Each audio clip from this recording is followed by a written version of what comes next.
Hey, welcome to The Explainer. This is where we love to take big, kind of tricky topics and just break them down into simple, clear pieces. And today, we are cracking the code on some of the absolute fundamentals of English grammar. Okay, let's dive right in with a common grammar puzzle. Take a look at this sentence. It feels almost right, It's one of those things you might hear all the time, and you totally get what it means, but there's a sneaky little error in there, one that trips up even people who've been speaking English for years.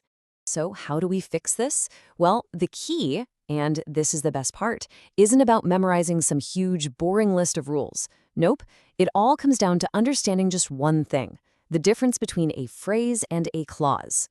All right, let's get right to it. The two big ideas we need to wrap our heads around are the phrase and the clause. Seriously, if you can get these two straight, a massive chunk of English grammar is just going to click for you. It's like a light bulb moment. Okay, look at this. They're both just groups of words, right? But here's the absolute most important difference: the real secret sauce. Only one of them has that magic ingredient, a subject paired up with a verb. That little engine, well, it changes everything. So, a phrase, think of it like a supporting actor in a movie. It adds flavor, it adds detail, like working hard, but it can't carry the whole story on its own. It's missing that core action, that subject-verb combo. A clause, though, that's your main character. It is a mini sentence. You've got your subject, he, and you've got your verb, was tired. And because of that, bam! It can actually express a complete little idea all by itself. Okay, so quick recap. A phrase is a group of words without that subject-verb pair, and a clause is a group of words with one. Simple enough, right? So with that new tool in our pocket, let's go back and solve that original mystery. And boom, here's the rule in black and white. It's pretty amazing how simple it is. You've got words like despite and in spite of. These guys are called prepositions, and they're super picky. They demand a phrase to follow them.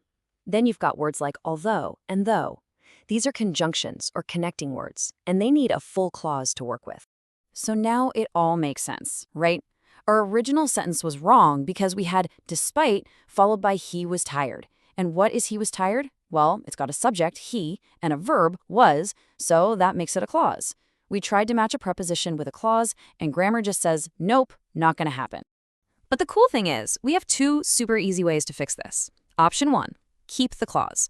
If you want to say he was tired, just swap despite for a word that likes clauses, like although. So, although he was tired, perfect.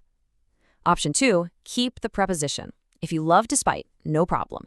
You just have to turn that clause into a phrase, like being tired. So, despite being tired, also perfect. See?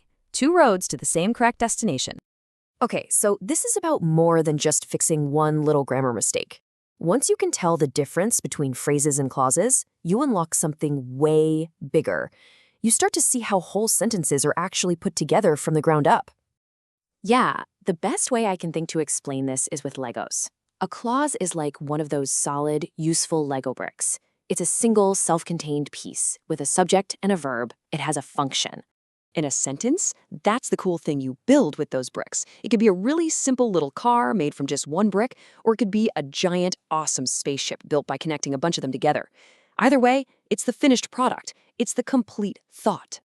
And that's the key takeaway right here. A sentence can be just one single clause. Ravi ate pasta. That works. It's a complete thought. But you can also take multiple clauses and hook them together, like in that second example, to build a more detailed sentence that still expresses one main, complete idea. All right, so now we know a sentence is a complete thought built from these clause bricks. But sentences also have different jobs to do, right? They have different intentions, depending on what we're trying to say. And really, they pretty much all fall into one of these 5 buckets. We use sentences to just state a fact, make a statement. Or we use them to ask a question, or to give a command, or to shout with emotion, or, to make a wish, or say a prayer. This basically covers all the reasons we talk to each other. So let's pull all this together. What's the really big takeaway here? Learning this stuff, the difference between phrases and clauses, it's not just about acing a grammar test. It's about fundamentally changing how you see and use the English language. And this right here, this is the heart of it all. Once you can look at a bunch of words and confidently spot the clause by finding that subject-verb team, you have the master key. It unlocks everything. You can take apart any sentence, no matter how complicated it looks, and you can start building your own sentences with so much more confidence and precision. And that's why this is such a game changer. You're not just memorizing a bunch of random rules anymore. You're actually seeing the system, the blueprint of the language itself, which leaves you with a really cool question to think about. Now that you have this key, what other grammar puzzles, what other mysteries do you think you can solve?